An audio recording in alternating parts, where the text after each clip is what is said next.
mas mapadali ang proseso ng pagbili ng mga acquired assets ng Pag-ibig, inilunsad ng Pag-ibig ang online public auction kung saan mas convenient na para sa mga bibili at nais na magkaroon ng sarili nilang bahay dahil hindi na kailangan pang pumunta sa mga opisina ng Pag-ibig.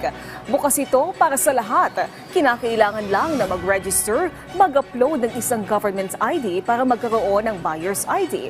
Siniguro naman ang Pag-ibig na nakalagay sa listing ng property ang kasalukuyang kondisyon nito. Mayroon itong 3 payment option. Una dito ang cash, short-term installment at sa pamamagitan ng Pag-ibig Housing Loan. Aiming to make home ownership and property acquisition not just a goal but a reality for more people. Kahit ka muna, tsaka na kayo magkita ng bahay mo. Diba? Minsan nga yan, 2 years, 4 years. Ito, actual na.